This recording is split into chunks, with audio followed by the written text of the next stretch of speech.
வணக்கம். விழுப்புரம் மாவட்டம் எல்லிச்சத்திரம் ரோடு ஓம் கொடகாளி அம்மன் ஆலயத்துலேருந்து பேசுகிறோம்.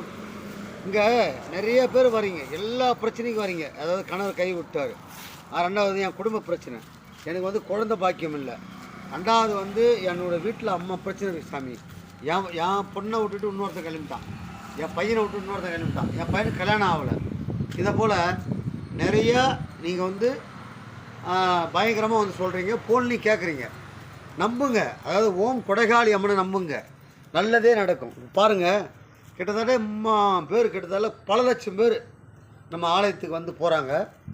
அவங்க பிரச்சனைலாம் சந்தோஷமாக முடியுது. எனக்கு ஃபோன் பண்ணி சொல்கிறாங்க, அதாவது ஐயா நடந்துருச்சு, ஐயா நடந்துருச்சு, ஐயா வெற்றிகரமாக முடிஞ்சிச்சு, ஐயா பரவாயில்ல ஐயா அப்படின்ற போது ரொம்ப சந்தோஷமாக இருக்குது.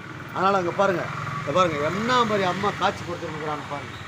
அம்மாவை நம்புங்க, ஓம் கொடகாளி அம்மனை நம்புங்க, நல்லதே நடக்கும். அதே போல் திருமணம் ஆகலை, என் பொண்டாட்டி விட்டுட்டு போயிட்டா, என் குடும்பத்தில் பிரச்சனை, ரெண்டாவது எனக்கு சொத்து தர மாட்டேன்றான், வேறாவது வேறு பிரச்சனை, எல்லா பிரச்சனைக்கும் தீர்வு காண இங்கே காத்து கொண்டிருக்கிறார் ஓம் கொடகாளி அம்மன். நீங்கள் அனைவரும் வருக, எங்கேயும் அலையாதீங்க, விழுப்புரம் வந்துடுங்க. விழுப்புரத்துலேருந்து ஆட்டோக்காரை கேளுங்க, ஆட்டோக்காரங்க கண்டிப்பாக உங்களுக்கு சொல்லுவாங்க.